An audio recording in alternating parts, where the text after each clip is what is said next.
Assalamu alaikum warahmatullah. Have you announced the procedure? Ji. Okay, so will you call someone for recitation? Recitation होगी दोबारा. Okay. Recitation होगी, introduction भी होगी. Okay, fine. So I am at your disposal to answer any questions which you may address to me. Just feel free at home.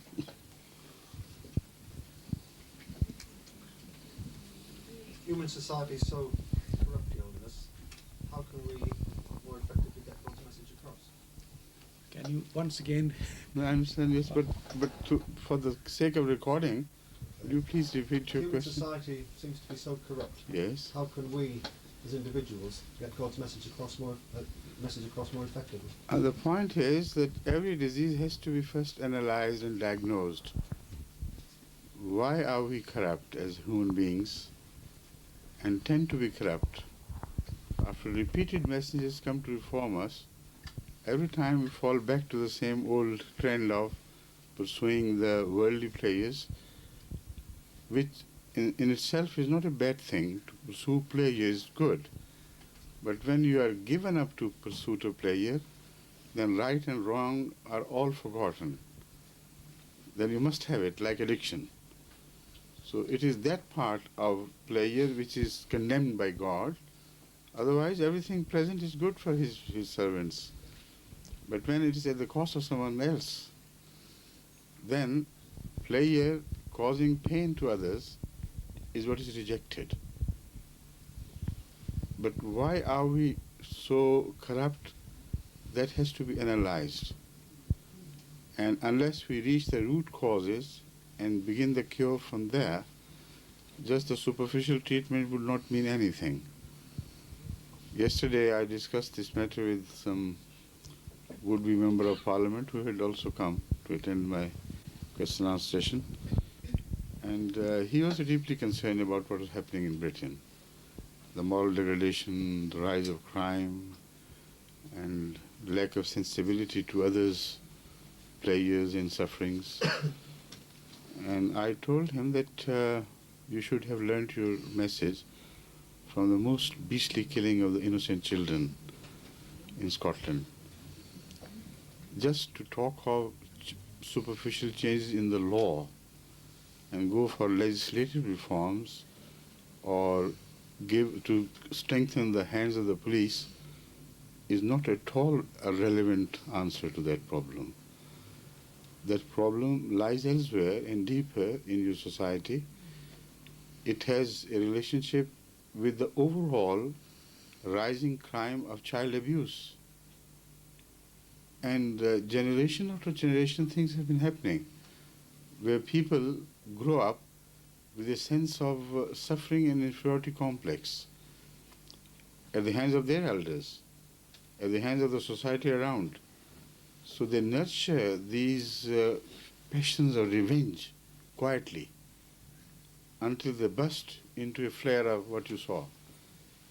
He was not a madman, because madmen don't show cruelty to children. He was not a sane man either. He was on the borderline of madness and sanity, and he was in fact a distorted image of the society, which way it's going. Now, you do not reform your television programs, you do not put restrictions on what is to be shown or published, and how people's private lives are probed and why should they be probed by the media and so on, when the royalty itself is not safe, not because the royalty has a special right, but it becomes a focus of attention of all the people. What happens there, what is tolerated there, is tolerated at every other level, even more so. So there are many things which are wrong and which are getting more and more twisted with the passage of time. No legal reformation is the answer. You strengthen the hands of the police, and the police itself is a part of the whole society. And unfortunately, the standard of police is not at all the same as it was 40 years ago when I was here. I was here as a student. So things have to be analyzed cool-mindedly, not politically, but wisely, at a forum of people from all walks of life and their representatives participating in a meaningful search for truth and search for the right measures. Morality is what is missing, unfortunately. Morality, not just Christian, but any morality is morality. Religious morality is one unsplittable thing, and it's universal. So when I speak of morality, I do not mean Islamic morality or Christian morality or Jewish morality. To me, morality has to be universal or it is not morality. Whatever name you may give it, it is not right until it has to be universal. So with a determination to resolve your problems armed with universal concept of morality, where racism does not play a part, where differences of areas, north and south and east and west, are not permitted to be counted as factors. Just a human responsibility should be discharged at human level. Then you will see there have to be effected many reforms in your media, in your treatment of many daily problems. The concept of freedom has to be rectified. Once again, it has to be thoroughly examined. What do you mean by freedom? Freedom to what extent? How far? If my hand is free and my hand is not free, where his nose begins, of course. And similarly, we have a relativity in our relationship. Freedom in which areas?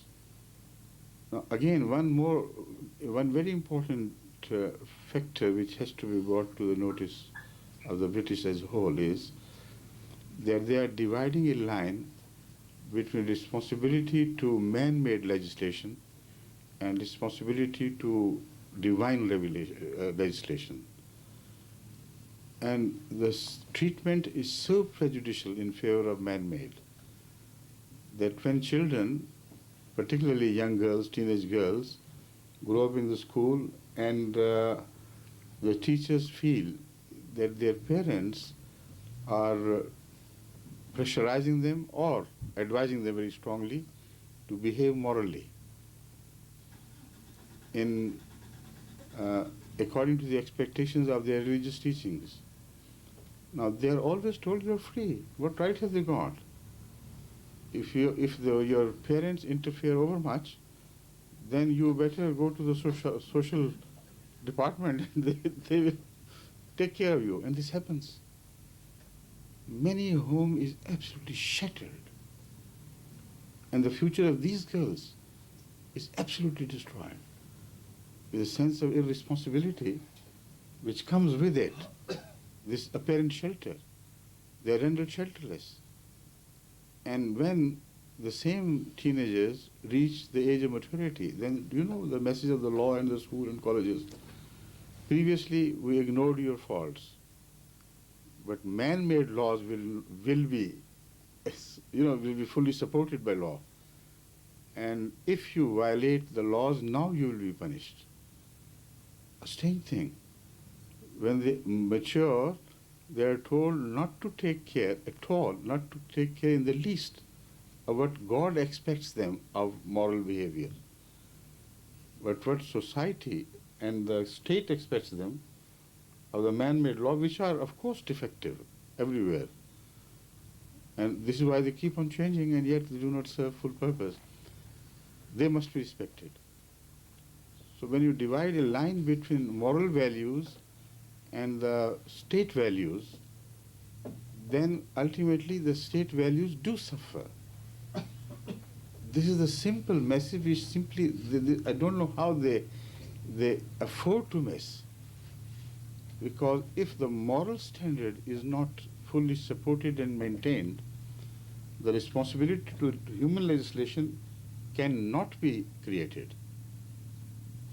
So a religiousless society, an immoral society, will not be responsible or will not feel responsible to the man-made laws. As long as they can steal and do things in hiding, they will continue to do. This sense of responsibility only comes from moral teaching, religious moral teaching. This is what happened to communism. It is wrong to say that communism failed as a system. It failed because of lack of morality. The very system was in the hands of those who were immoral, who had no moral values. So why should they not turn the system to their own personal advantages? That is what happened in Russia. That is what brought the downfall of all communist regimes everywhere.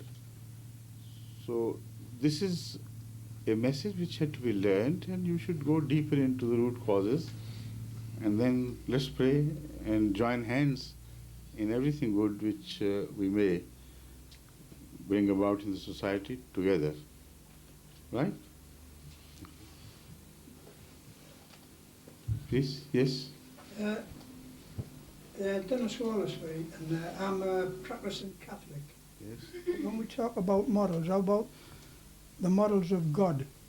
When we have so much wealth in part of the world and so much degradation and poverty in other parts of the world and suffering, how can we justify that that's God's will? We don't. We can't.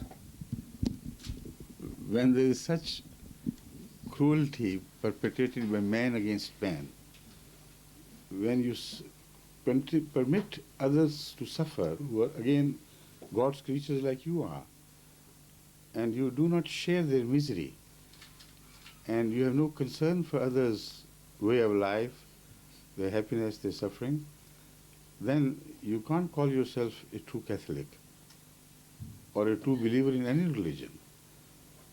Because one fundamental message which is delivered by all religions is that so those who love God, they love His creation as well. Those who serve God, they must serve also His creation. There is no dividing line between your relationship with God and your relationship with human beings. This is what I have understood from the study of various religions. That is why at the start I said that I do not invite you to just the Islamic morals, because that requires many a barrier to be removed first, psychological and doctrinal barriers. But when I invite you to morals which are universally accepted as morals, that's the easiest formula to work with at a universal level.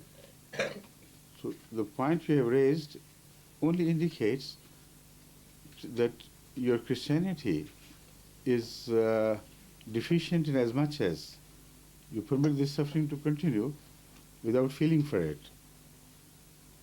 And if you go deeper, then you will realize that you are in fact creating and abetting that suffering in so many ways, because your politics is not Christian.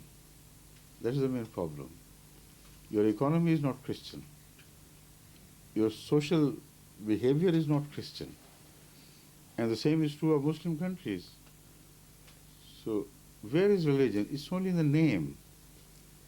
When religion actually becomes a reality, then the world must change into a heaven on earth. If it does not, then it is nothing wrong with the religion, but it's wrong with the people who claim to be religious.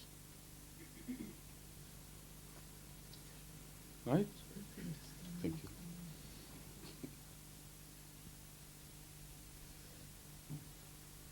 Abid, could you bring me a hot cup of hot water, please?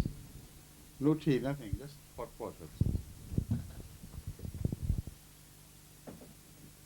Yes? What is Islam's view on corporal punishment, in particular the death penalty, bearing in mind that other Muslim sects decreed that the likes of Salman Rushdie should die? Well, there are two different questions altogether. Don't mix them. I'll come to them if you want, one after the other. The corporal punishment, or whatever punishment there is, has a philosophy behind. Otherwise, to make others suffer is no goodness in itself. If punishment is related to the prevention of crime, then it's excellent. And it should not be more than necessary for the prevention of crime. This is the fundamental principle which is followed by religions as a whole. In Islam, it is very clearly shown that if somebody is killed by someone, those who suffer most are his kith and kin. And the state is an impartial observer, or an observer which does not share the suffering and misery as such. So why should state forgive a crime committed against a society or a family, which causes traumas to not only one but sometimes so many of them, with which they have to live for their lives? Then corporal punishment is not just one single issue. It is a complex issue, a many-sided issue. Murders are murders, but they belong to different categories, different styles. Some murders are the result of an emotional upheaval which the man cannot suppress.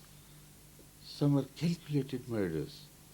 Some murders are, just like mercy killing. And some are heinous, absolutely, more brutal than you find in the killing of beasts of other animals in the animal kingdom. So why should you treat all these crimes with one yardstick? They're different crimes, different situations. So according to Islam, capital punishment is not essential, but it cannot be ruled out either. In places it will be required, there you must give capital punishment, or crime will not be prevented. In cases where forgiveness is better and it reforms the criminal, then according to the Quran, forgiveness must always be preferred, provided it reforms the criminal, not if it strengthens the hands and intentions of the criminal. So it's a complex issue. It has to be decided on merit in every case separately. The right to forgive, the corporal punishment in Islam belongs to the kith and kin of the deceased. Please? I was just going to That's, ask about that's this. right, yes. Because it's very important. Yes, it is indeed. Anything else, please? Earlier this year, a dissident from Saudi Arabia was cast out of this country due to views that he had on his own country. Now, the government removed him because they had a deal with Saudi, with money. Mm-hmm. Now, what are your views on governments around the world that treat money more than people? You see, have you not realized that in every modern government, the national interests are always given preference over all other considerations? And if they come to clash with their moral values, with your values with regards to mercy, kindness, etc., the other values are ignored and rejected at the cost of the national interests, which are material. So we are living in a materialistic society, and it becomes very difficult even for a very highly civilized government to ignore the material dictates. So in this, they were caught in a dilemma. The British government has built an image of the British people and the British friends, that we care for human values and we support the temple people, the human beings who suffer at the hands of other human beings, the human beings who had suffered at the hands of the government and so on. This is the moral image you have created. Like America had created the image of being champion of nations which are trampled by dictatorship, which are completely, subjugated to the will of some despots and so on. So these are good images. But when the same images come to clash with some other realities where personal relationship, personal gains, personal interests are at clash with such images, these images are always demolished, destroyed by those who possess these images, who have done so much to build that image in the world. Look at the American record, for instance. What happened in the South American states, those despots who could not stay in power without American support, they were kept alive. Those despots who were against the interests of America, troubles were created in their country despite the fact that their despotism also had some measure of popularity in their own countries. But in other countries, the yardstick becomes different. Same is the case of the European policy as such.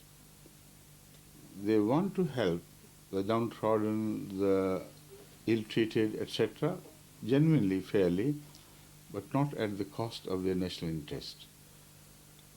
That is why I spoke of universal morality, not morality which is only conditional, which is only related to smaller regional interests.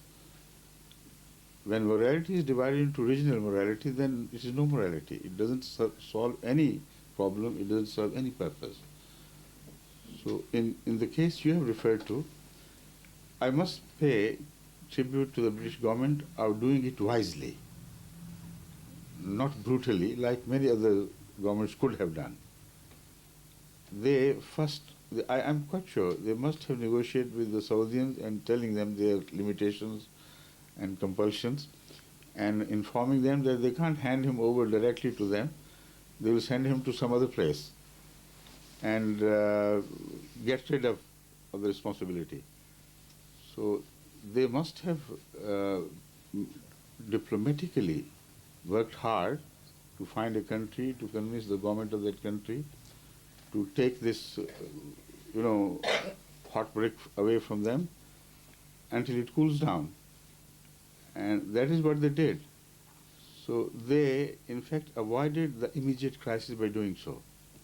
At the same time, they permitted that individual to use the British law against the British government and feel free to do whatever he likes by going to the courts and appealing against the British decision in the British courts. This is quite fair, but as I have told you, they had some difficulty, of course, in keeping both the images correct. One was the national image of economy, the government's attitude to the British economy, and the other was the image they had made of being champions of downtrodden people and so on and so forth. Anything else, please? Yes? Good evening, Your Holiness. My name is Nicola Ruth, and my question is, in the introduction we heard that certain prophecies prophesied by Jesus Christ were fulfilled in the second Messiah. Can you tell me what those prophecies were, please? Yes, certain prophecies of Jesus Christ were fulfilled in relation to his second advent. Is that right? Who introduced this subject? Bilal. Bilal?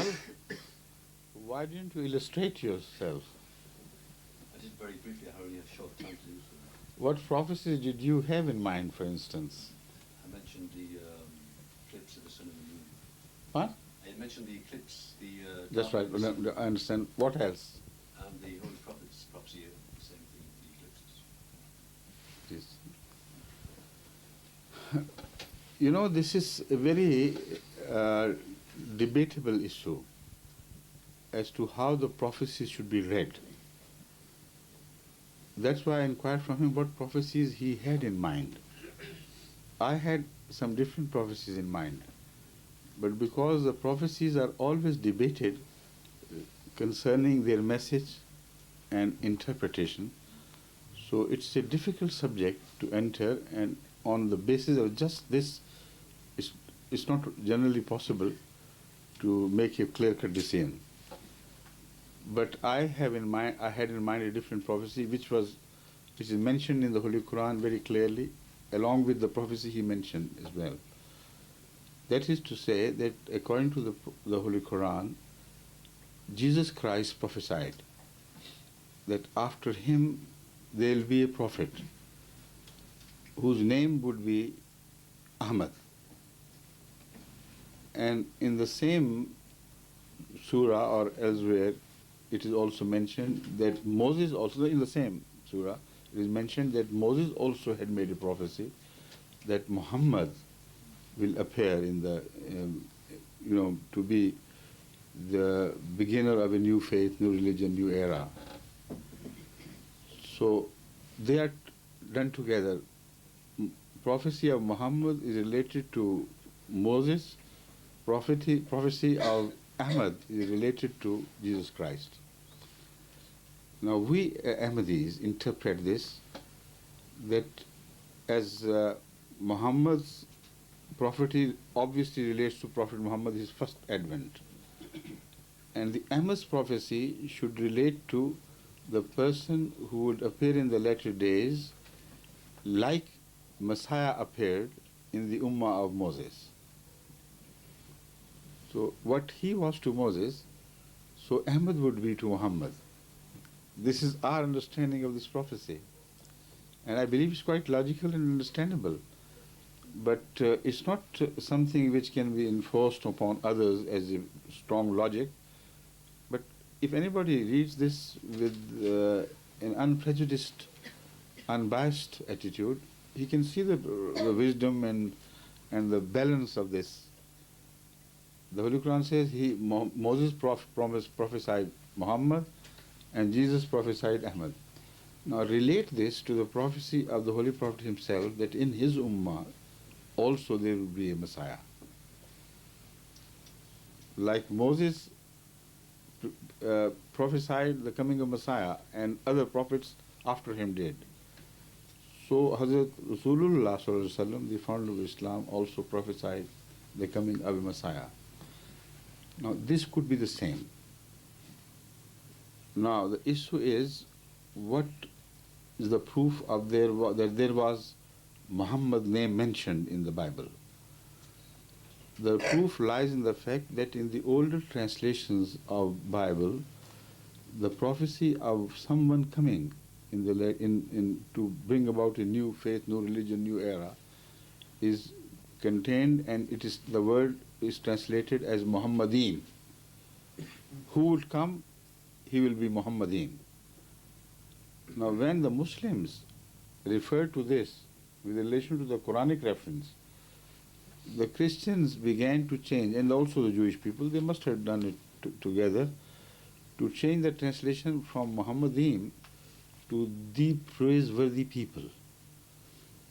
Now the argument they presented in favor of this change was that Muhammadim is a plural and Muhammad name is a singular. So a plural name can be translated into the meanings, translated in a manner that the meanings are translated, it should not be kept verbatim as such and transferred from one language to the other. This was their argument. But they do not tell you that in Hebrew, all names which are mentioned or uttered with respect are mentioned in plural.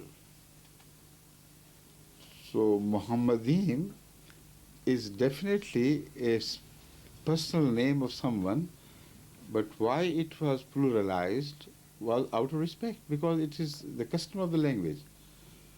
Like in every language, in references, other ordinary references, we turn a singular into a plural. Instead of saying thou, you say aap, or in English you. In Urdu, instead of saying you, tu is thou, we say aap, which is a plural. So plurality in many contexts has a sense of respect. And in some languages, even the proper nouns are pluralized just out of respect. So that was no argument. They knew the laws of the language, yet they permitted this word to remain exactly the same instead of translating it. So the earlier scholars couldn't have missed the point. They were expecting somebody of this name. But when he did appear, then they began to change it. So it became controversial afterwards. Now, in case of Ahmad, also, we have the word Amat found in the New Testament, discovered from a monastery in Syria. The original words, which are not accepted by all scholars, were Amat. Now the word Amat can be translated as well as it can be kept as a proper noun. And it is closest to Ahmad. So again, a debate begins. But it should be strange to everybody that the Holy Quran mentions two names, and names very close, very similar to those, are actually found in the Old Testament and New Testament. So there has to be something in it. So that is one prophecy which I wanted to point out, and the one he already has mentioned perhaps briefly, but if it is to be elaborated, I will only say this much, that the coming of Christ, the second advent I mean, was related to some heavenly events, when the moon will be darkened and the sun will cease to emit light.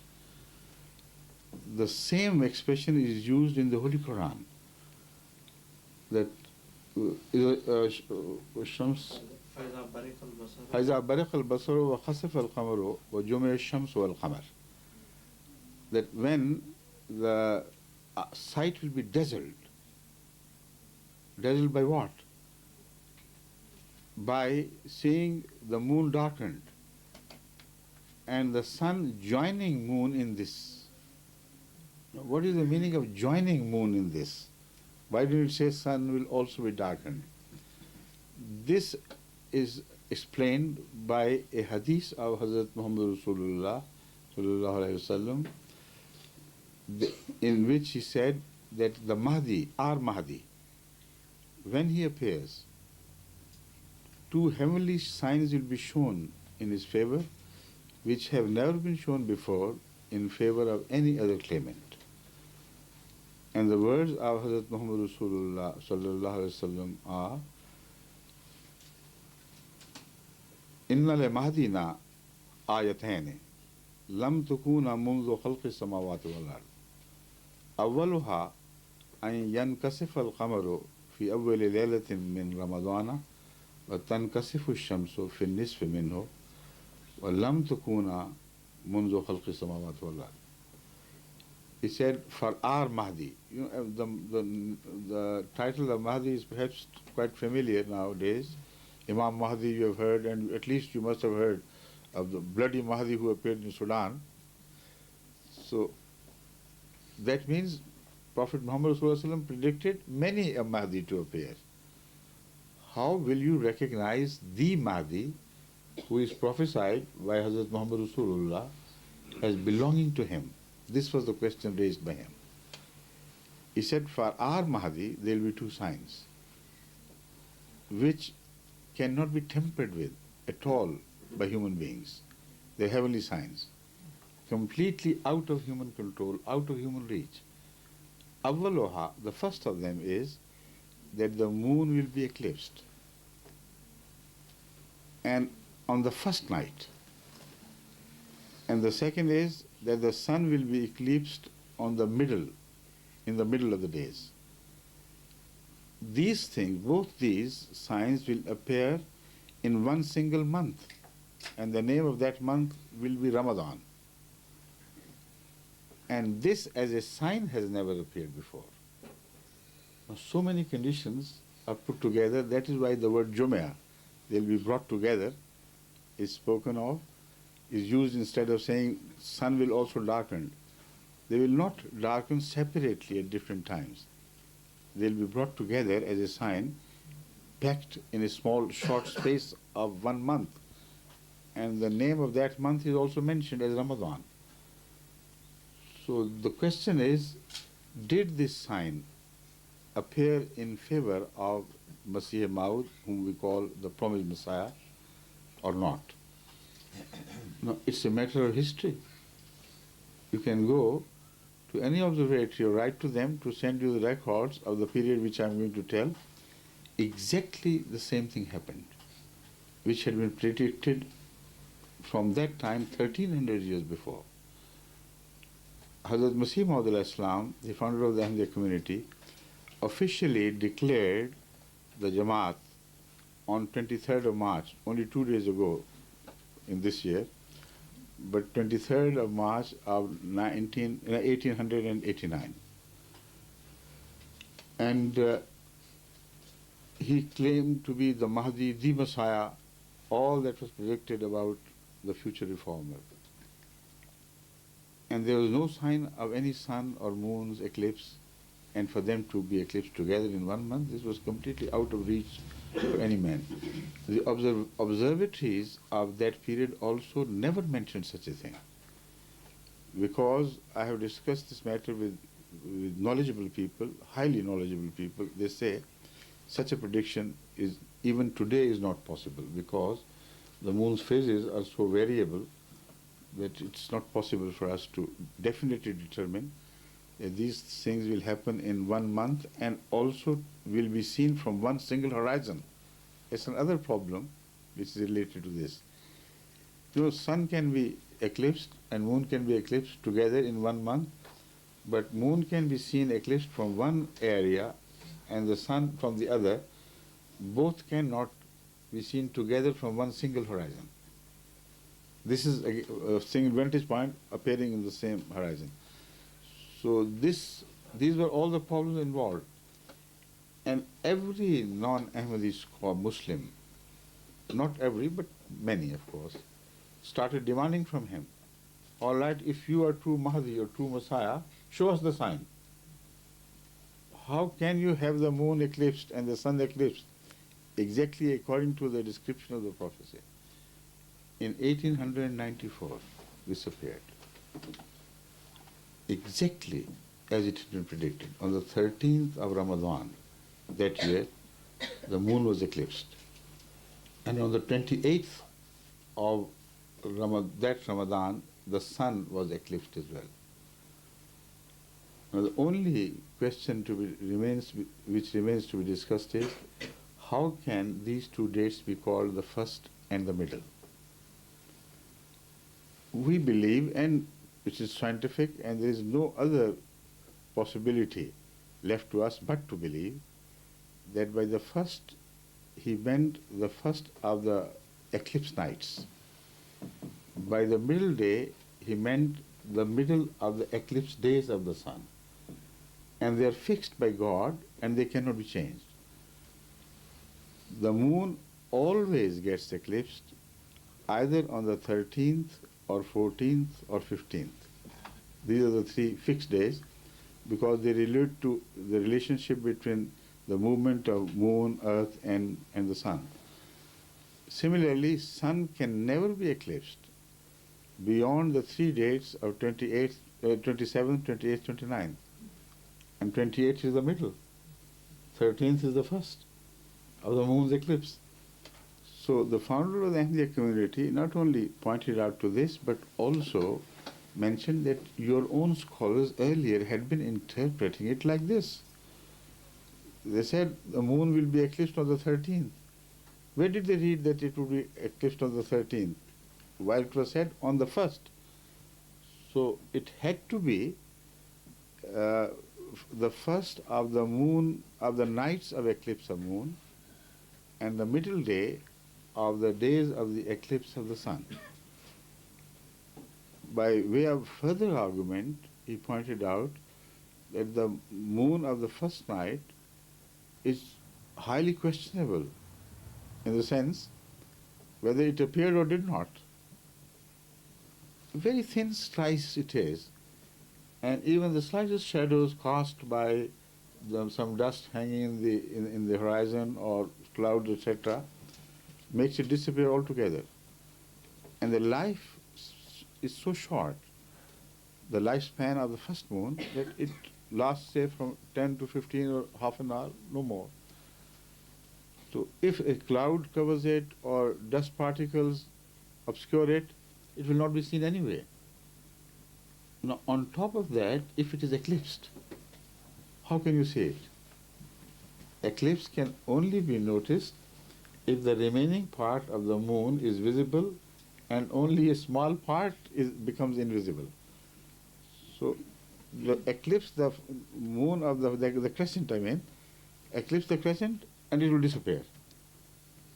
And the time-old debate will continue once again. The mullahs, the religious clergy would say it did not eclipse, it did not appear. What do you mean by eclipse? It never appeared. And poor Imam Mahdi, he would say, no, it appeared, but we couldn't see it because it was eclipsed. So it is stupid to interpret things in a manner which are contrary to the nature created by God and contrary to the human experience. Impossible. It can't happen like that. But the third and the clinching argument is this, that Hazrat Muhammad Rasulullah, the founder of Islam, is known and universally accepted by all Muslims to have the best command of Arabic after the Holy Quran. His Arabic, the quality of his Arabic is beyond a shadow of doubt, most excellent.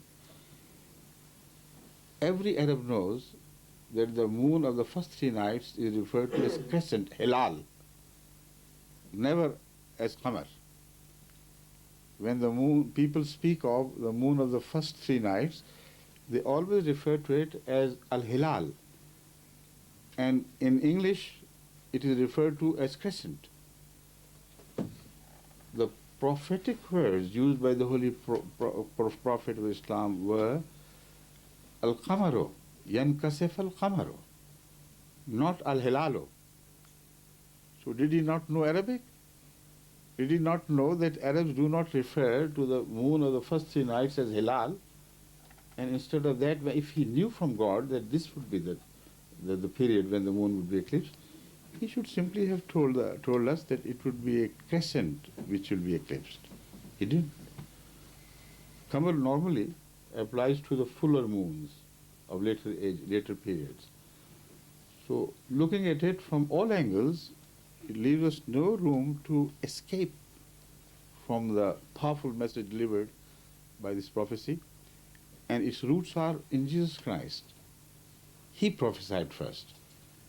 No other prophet ever before spoke of somebody appearing in his similarity or his reappearance and pointing out that this sign will appear on the heaven. So it had to be fulfilled by his likeness, the one who would appear in his name and in his character. And this is exactly what happened. Any other question, please? Your Holiness, my name's George. It was mentioned on the television news last week. Oh, yeah. That, it was on the television news last week that scientists seem to agree that all alcoholic drinks are beneficial in some degree. In view of that, can you still stick by the strict Muslim ban on alcohol? And it's not a question of scientists alone. It's a question of scientists, and it's a question of moralists, and it's a question of criminologists. Their opinion put together should be considered. As far as the benefits of spirit are concerned, this is one object which is mentioned in the Holy Quran with a reference also to its benefits. While forbidden, it says it has its benefits, of course, but its harms outweigh the benefits. And the harms are briefly mentioned in principle, which speak of its power, its capability to dazzle human intellect, to befog human intellect, to capture human intellect to a degree where he is no longer in command of his actions. Now, if you read criminologists' appraisal of what is happening in the Western society in particular, you will see that the one single culprit which is attributed to be responsible most largely for the crime in our society is alcohol. And alcohol addiction is much wider than the drug addiction. And not only the crimes, but the suffering which results from alcoholism every Christmas at least, by way of killing of innocent lives and badly mauled people, etc., during driving by the alcoholics, is not a piece of information at all. Everybody knows this. Moreover, once I read a report in some British magazine which spoke of the crimes committed against women in a society which is unfortunately less advantageous economically, the lower rung of the society, of labours, etc. Now, that report was very clear on this, that most of the crimes committed against poor women in the lowly placed society are done under the influence of alcohol. And most of the deprived children must blame alcoholism of their parents or their father, because the earning which they have is not sufficient to be able to maintain a decent standard for the whole family, plus provide for their special weakness for alcohol. So they go to the pubs and return drowning their fears, drowning their sorrows, apparently at advantage, but also drowning all their sense of moral values and abusing their own wives, smashing their heads against walls, being cruel to the children, destroying the peace of home. So if you study the whole case without any prejudice, just neutrally, you will come to, I believe you will come to the same conclusion as I have myself come, that if you remove alcoholism from British society, drinking from British society, it will turn into a much better and attractive place to live, and with very little of crookedness and crime left in this. The second thing which I want to point out is that evil addictions can also be determined by the children they give birth to. You see, if you are a milk drinker, for instance, teetotaler, such habits do not create other habits which are worse than these. The simple habits, you can live for centuries with these without their giving birth to worse habits. But addiction always creates worse forms of addiction. And drug addiction is a child of alcoholism, in fact. When you can no longer be kicked to the degree that you want, when you no longer can be excited to a state which used to excite you but no more, when you want to go beyond, then of course you are in search of something like drugs of different forms and types. And this drug addiction, according to my study, is definitely born out of the alcoholic addiction prior to it or before it. Again, this drug addiction or overmuch alcoholism also is related to promotion of crime. Because when you are addicted to a player, whether it's a good player or bad player, irrelevant. When you're addicted to any player and you do not have economic means to have access to that player, then crime is willy-nilly born. Because addiction is something which demands things most terribly. A man who is addicted loses command of his own faculties and sense of justice and fair play, and he must have what he wants to have at that time. So that is the reason why these things are interrelated and they go on increasing and resulting and proliferating in other smaller or bigger evils. So I'm quite satisfied with the Islamic teaching that alcoholism is forbidden. Thank you. Yes, please. Can I just, this question about the benefit of alcohol is, people really don't understand the whole meaning of that study. The study was done a retrospective 40 years. They studied people who are drinking alcohol in moderation and people who aren't. And the conclusion is that they found out that your life expectancy will increase by 1.5 to 2 years if you drink in moderation. I don't think 2 years is justifiable, and it doesn't make any difference really to it's not a promotion for alcohol itself. I agree, but there are various reports as a result of various investigations held by different people. This life expectancy issue is very hollow and unreal. But even if it is true, it still is not worse. I'm coming to the other side. The question is, can you remain moderate in your drinking habits or not? Now, the reports which have investigated a much larger area than England, including study of American habits of alcoholism and others, reports by competent medical authorities tell us and describe us why we need more alcohol after we begin to drink it. And they describe it in medical terms, what changes are brought within, why the same amount of alcohol cannot bring about the same amount of excitement and happiness or whatever it is. When it fails to do the same, then you need a little more. When the threshold is reached, then you need a little more. So if you keep yourself within the limits of moderation, it has to be under very small, very powerful self-discipline. Otherwise, it always demands for more. It is like every other drug's effect, even innocent drugs like aspirin.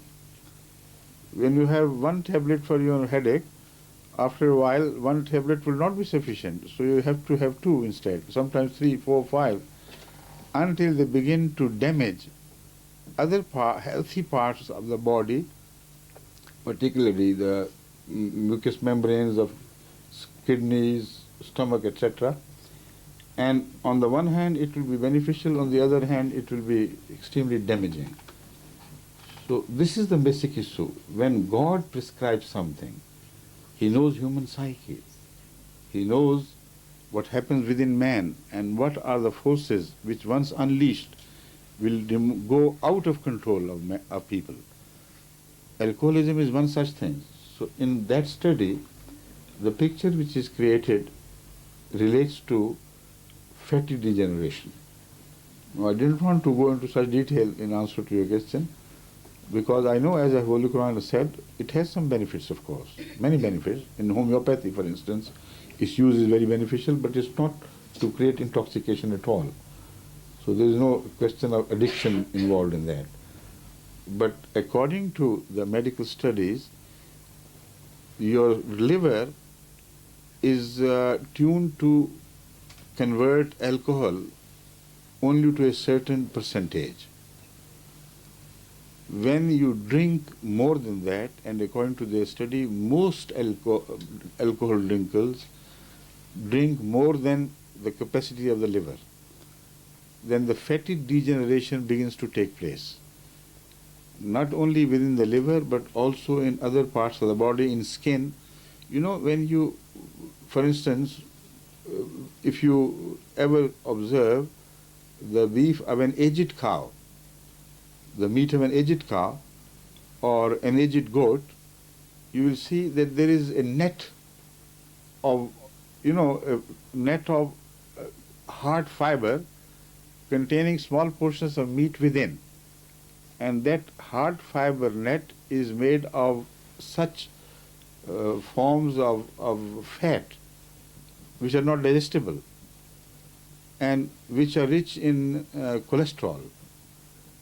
So they are very dangerous for human health. So this is the actual report study of the doctors who covered a very large field of alcohol drinkers, and they have published these reports that most liver diseases of modern times and most heart diseases of modern times are genuinely to be blamed on alcohol, drinking habits of alcohol. But that is not the only factor.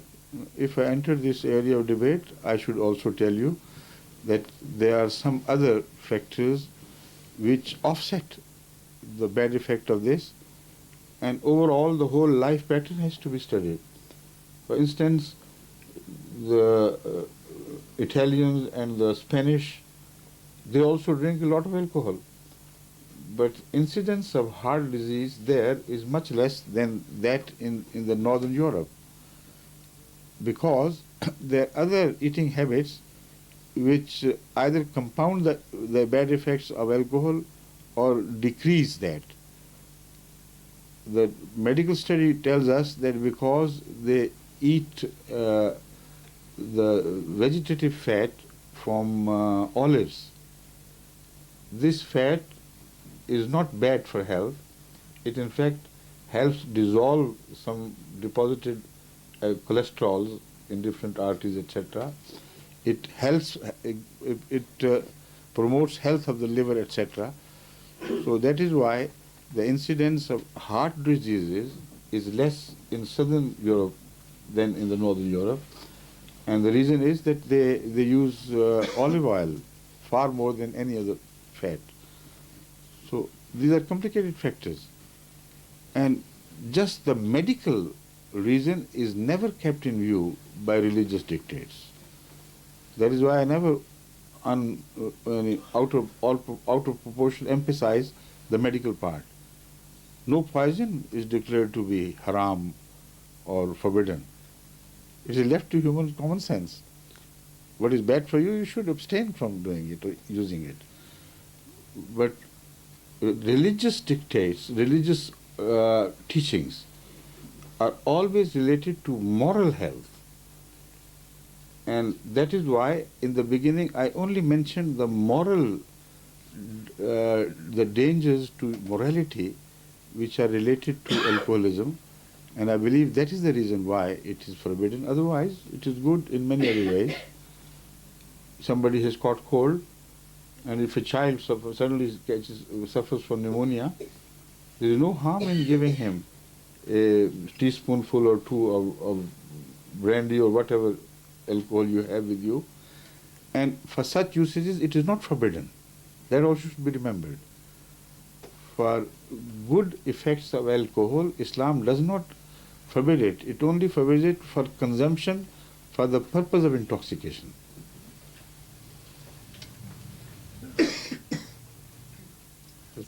Alison Lyon, what stand does Islam take on Freemasonry? On? Freemasonry. Freemasons. Freemasonry. Oui. You see, when Islam appeared around 1400 years ago, Freemasonry is only a child of a few centuries before. But what Islam has spoken of is only in principle, which covers all such societies. The Holy Quran says, you do not have secret societies for the sake of designing ill of others or plotting ill for others, ill against others. But you can have secret societies, private societies, which are dedicated to the goodness of man. So your question can be answered only in relation to the nature of Freemasonry. I have studied the history of Freemasonry. It is wrong to say that it was created by the Jews, as some people insist, and some books have been written in England and elsewhere, trying to prove that Freemasonry was in fact implanted by the Jews. It is their idea. I believe it was made before, innocently, in Scotland by some freethinkers for the purpose of making a society which will be of service to mankind in general. But many organizations, religious and otherwise, have been taken over by many strong mafia-like organizations, and then they employ them for ill purpose, ill intentions, not for goodness. The present state of health of Freemasonry is very questionable. I have read so much about it, for and against, and I can come to the conclusion very safely that it was definitely taken over by some bigger, unseen hands. And it was so brought under complete subjugation and control by those unseen hands as to interfere with the politics of such countries where Freemasonry is strong. In one debate which was shown on television, and after that it was stopped somehow, while it should have been good for the education of people to hold such debates publicly, those who were against Freemasonry, they started alleging that it is a Jewish or Israelite, not Israelite, but generally Jewish concept, which was based on the conquest of the world for King David's supremacy over the world. So this idea begins from there, they say. So Zionism, we can say, not Israel or Judaism, but they claim that this has been taken over by Zionism to promote their purposes and to subjugate the non-Jewish or Gentile society all over the world. Those who were against this, they presented their arguments. I can't repeat all of it, but I will give you a brief account of arguments on both sides from that interview as well as my own reading elsewhere. The connection with Zionism begins with before the turn of the century. Around the end of the 19th century, in Germany, there was, I think, yes, it was in Germany perhaps, there was a Russian lady who was employed as a secretary to some closely knit and a highly confidential Jewish society. And they used to meet together, and she used to type a secretary some of the minutes, but not all the minutes. Some were kept secret from her. According to the story as it goes, she also happened to be the paramour of one of the members of the society. So she spent the nights with him in privacy. Once he was suddenly called in the middle of night to go elsewhere, and she was alone, and just to while away the time, she looked here and there, and in the drawers she found a document which caught his eye. It was entitled The Protocol of the Elders of Zion. So she started reading it, and she was amazed at what was written there. she found that it was a plan to subjugate the whole world for the sake of King David's government, world government. And that document she stole and ran away to Russia, and for the first time it was published in the early next century, in this century I mean. It was translated into English for the first time in 1905 and brought to and introduced to England. Now this document is worthy of reading anyway, because it generated so many debates and controversies and legal suits, etc. And both parties were very strong and adamant that some said it's fake, some said it's genuine. The best comments I read was by a British politician. He said, I don't know whether it is fake or genuine, but what is said, written in that document, is so prophetic about things to occur of which no man at that time could dream, like the Charter of United Nations, like the Plan of Leagues of Nations, like the World Health Organization, the Children Organization, and this and that. And mafia-like control of sources of pleasure, and to introduce new players and make the world mad in pursuit of vain pleasures, so that they have no time, no interest left in other serious things of the world.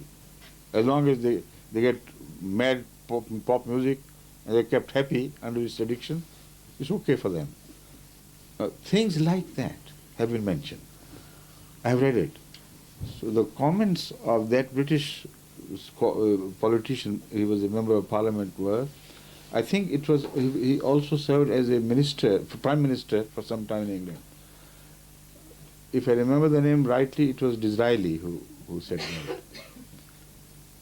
But I'm not very good at your history, so subject to my mistake. But what I'm telling you is correct. This gentleman, whoever is mentioned, held the post of Prime Minister of England for a while.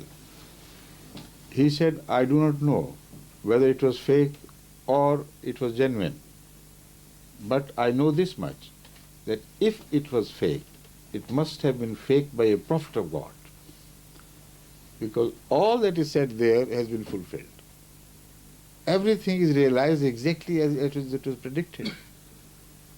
This was the most powerful argument I ever read in favor of this allegation that all was not right about it. There had to be some conspiracy, some plan, which was unfolded gradually, and we are now witnessing the full unfolded state of that plan, which you read in the protocol of the Zions of Elders. So unfortunately, it comes and disappears suddenly.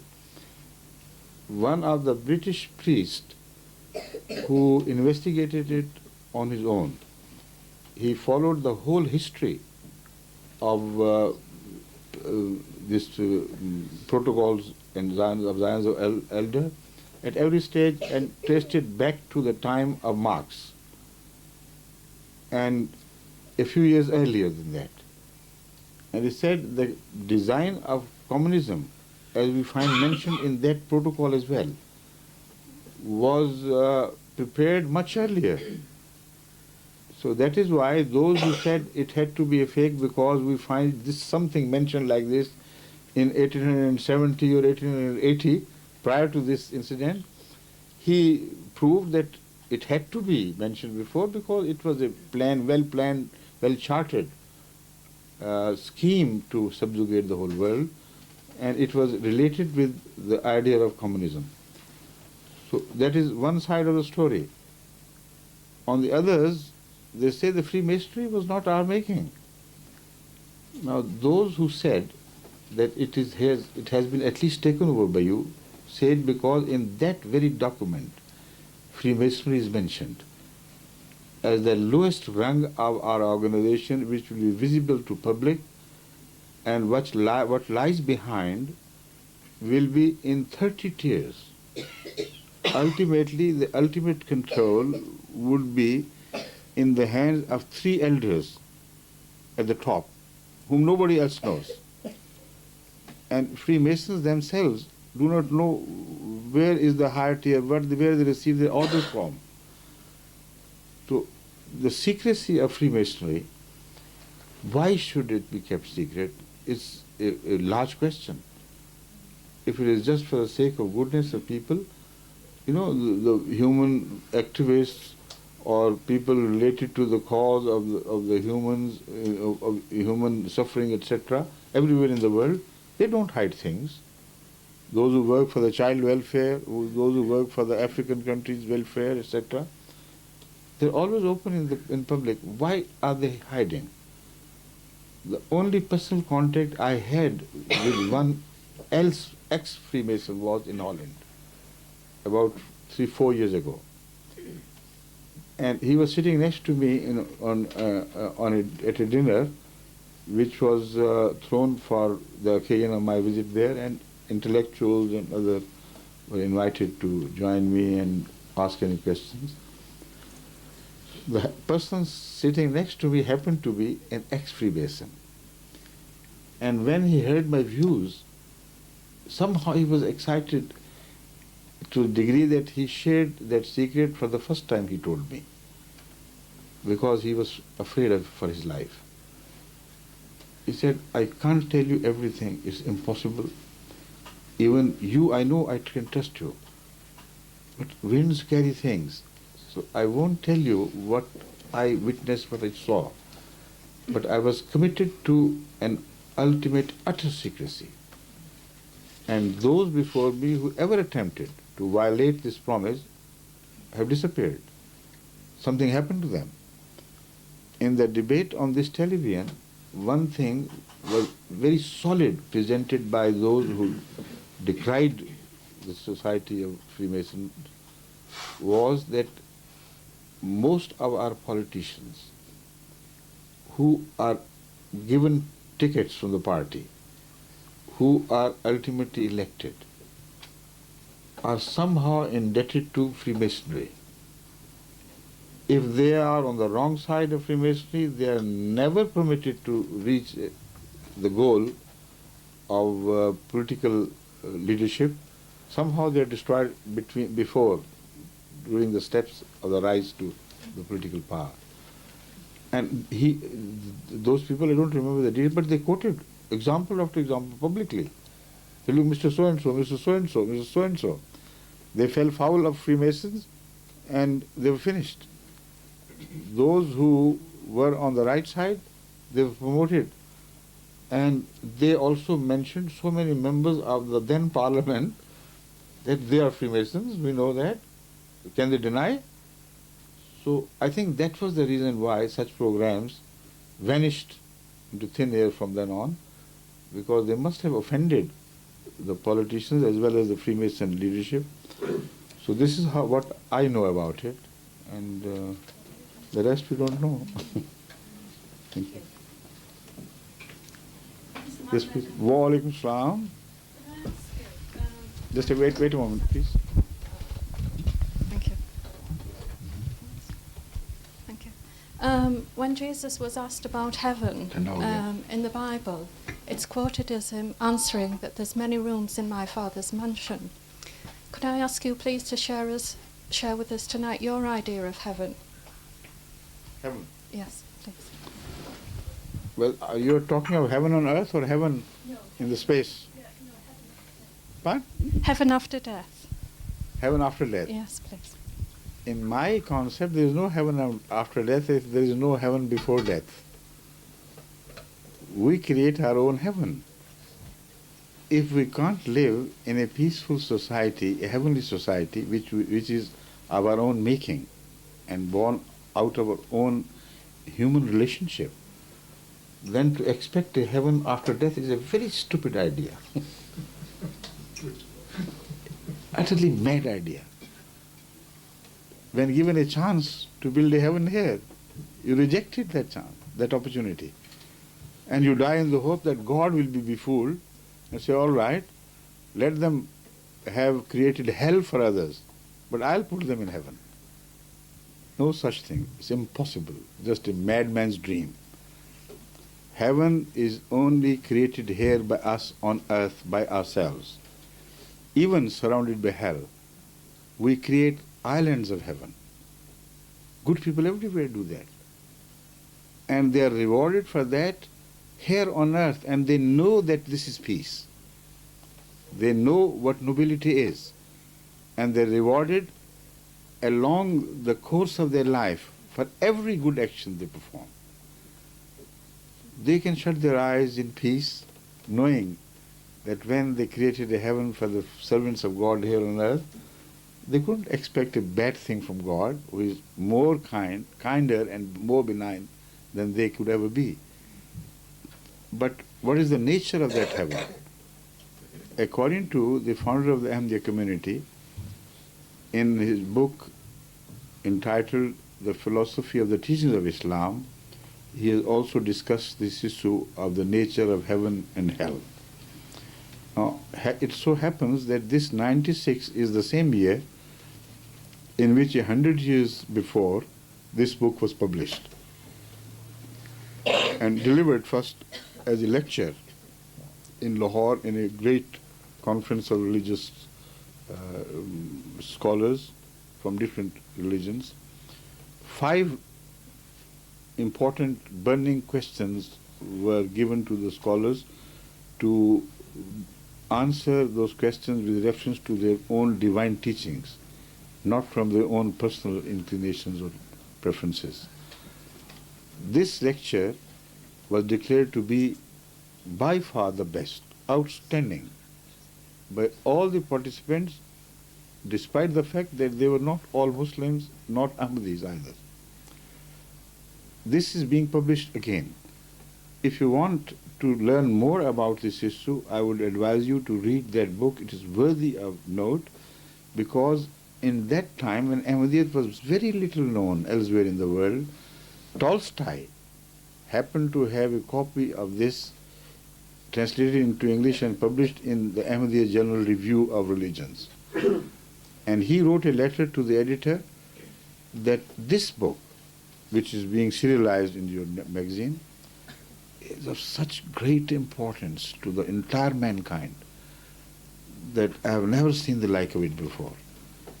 So it should be widely published and introduced to the whole world. And Tolstoy, you know, was a great scholar of Russia, highly respected in the intellectual world. So this book contains the answer to this question in detail. In short, what he said was that the physical world here will be left behind. It will not be recreated. The essence of this life is developed in the form of a soul which can outlive its separation from the body. While in the animal kingdom, this does not happen. They have not matured enough, they are not advanced enough to be able to outlive their physical contact here on earth. So when the body dies, their soul also dissipates into nothingness. But human souls, with the mind and with the qualities which make it possible for humans to conceive of God and things far beyond them, back in history, in future, in this space, traveling up to the distance of 20 billion years, light years, not ordinary years, in space and in time, backward and forth. This exceptional evolution of soul, according to Hazrat Masih Maud was with a set purpose, and the purpose was to bring it closer to the Creator. And the return of the soul to the Creator is a must. Every soul, good or bad, will ultimately return to its Creator. Now, if that soul developed itself healthily here on earth, then the example of such a soul would be like a healthy fetus in the uterus of a healthy mother.